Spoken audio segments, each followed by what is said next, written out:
सब्जी अनि रोटी चाहिँ बनाउनु बाँकी नै छ।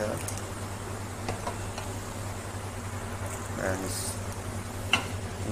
ग्रीन के हो भन्नुभयो होला, धनिया राखेको, अनि त्यसमाथि फेरि धनिया अर्को पनि जान्छ हैन। त्यो बनाउनु पर्छ। अनि यो चाहिँ मसरुम हो, अनि यो चाहिँ बैगनको भर्ता, अनि यो राइस हो। अनि त्यसपछि यहाँ चाहिँ रोटीको तयारीमा हुन्छ।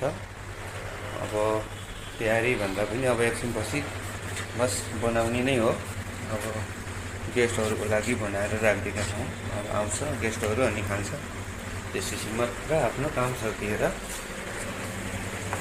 रुममा गएर चुनु गर्ने है त साथीहरू। अनि साथमा चाहिँ स्विट पनि छ है, हजुरहरूलाई स्विट पनि देखाउँछु मैले। स्विट चाहिँ यो के हो भनेर भन्नुभयो होला नि। यो चाहिँ स्विट भनेको यो आफ्नो सेमैयाको स्विट हो है, खिर है।